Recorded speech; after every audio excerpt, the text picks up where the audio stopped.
Before the maps, before the flags, before Europe even whispered the name West Indies, the islands were already old, heavy with secrets, drenched in spirits, and guarded by shadows that have never fully stepped into the light.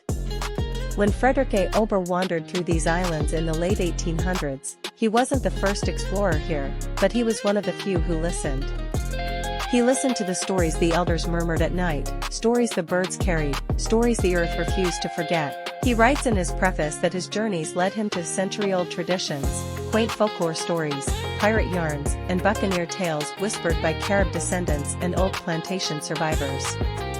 But beneath those tales was another layer. A darker one. A layer Columbus himself stepped into on the night of October 12, 1492, without even knowing it. The island of the drowned voices. On the shores of the Bahamas, where the moon paints the reefs pale white, Ober recalls how silent the beaches were, silent in a way that felt unnatural. He describes San Salvador, the island Columbus first saw, as beautiful yet lonely now, and sad, shadowed by a terrible tragedy. And that sadness is not poetic exaggeration. It is the echo of an extermination. The Lucayan people, who greeted Columbus with gifts, songs, and open curiosity, were all gone within a few decades. Every man, woman, and child, stolen, enslaved, or murdered. Their villages burned. Their ceremonial sites erased. Their bones crushed into the sand. Their spirits left wandering shorelines where no one remembers their names. Even Ober writes that not a single descendant has survived to the present time. These islands became graveyards with no gravestones, no prayers, no closure. Only silence, the kind that makes birds fall quiet when you walk by. The forests that watch. When Ober entered the dense forests of Cuba and the Lesser Antilles, he describes landscapes that seemed alive, not metaphorically, but in a way that feels as if something ancient still watches from the trees. Baracá, the oldest settlement in Cuba, is surrounded by mountains, and one in particular, Mount Yunque, holds a legend. Ober notes that the natives believed a chief once lived atop that flat summit, and when the rising sun hits the eastern cliffs, the face and figure of their great cacique can be seen traced upon the perpendicular walls. A face burned into stone. A guardian who refuses to leave. A reminder that some leaders become spirits, and some spirits become mountains. And when night falls? The wind around Yunque shifts, restless, heavy, like whispering voices trapped beneath stone. The cannibal winds. The Caribs, the feared warriors of the Antilles, haunt the early pages of this book. Not as monsters Columbus imagined, but as a people with rituals Europeans feared to understand.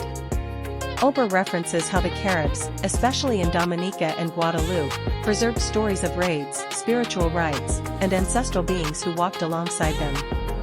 Columbus's own men recorded trembling descriptions of Carib cannibals, but the truth was darker, not because of savagery, but because the Caribs believed consuming an enemy allowed the spirit to be absorbed. To the Carib mind, death wasn't the end.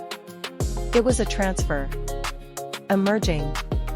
That belief terrified the Europeans, men who thought spirits belonged in churches, not bodies.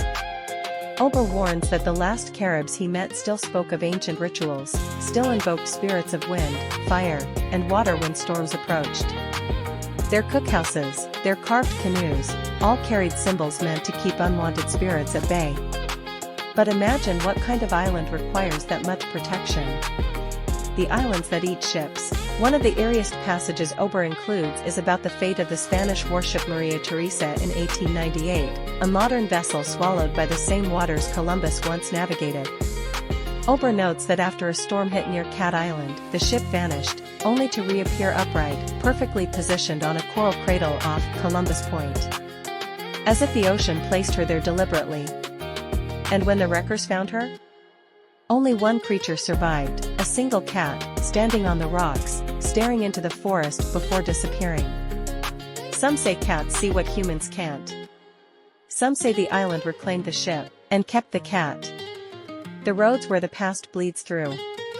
In the heart of Cuba, Ober writes of trails that twist through mountains and mangrove-swallowed lagoons, trails once walked by Taino chiefs, African rebels, runaway slaves, French pirates, and Spanish soldiers. But in the volcanic islands, Street Kitts, Nevis, Dominica, he describes something more haunting: battlefields where the land refuses to heal. On several islands he visited, the soil still turns dark after rainstorms near certain cliffs. Locals say it's because minerals seep from the rock. Elders whisper another version, that the earth remembers, that the ground still bleeds where massacres once happened. In Dominica, Ober saw old Indians, the last Carib descendants, sitting outside their huts with eyes that looked centuries old. Eyes that saw what their ancestors endured. Eyes that witnessed their people hunted, their islands burned, their lineage almost erased. Eyes that remember the dead, so the land doesn't have to. Spirits of stone and bone. One of the most chilling details comes from the artifacts found deep within Bahamian caves, skulls turned to stone, petrified by centuries of dripping limestone.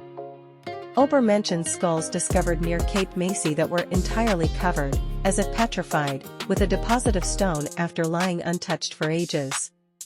Imagine entering a cave, finding faces staring at you from the stone itself, not carved, but transformed. Human remains becoming part of the island's bones. The islands absorb everything: bodies, stories, wars, spirits. And they give nothing back. So when people speak lightly of paradise, when they picture the West Indies as turquoise water and white sand, they forget the weight beneath that beauty. They forget the Lucayans, erased without graves. They forget the Caribs, fighting to keep their gods alive. They forget the pirate blood spilled on lonely beaches. They forget the mountains that were faces in the sunrise. They forget the caves that watch with stone eyes. They forget that the West Indies is not just a place, it is a memory, a haunting, a spirit with 1,000 names. And long after Columbus, long after empires fall, long after ships sink, the islands remain alive. Alive and listening. Because here, history doesn't sleep. It waits. Garantangi. Till the next video.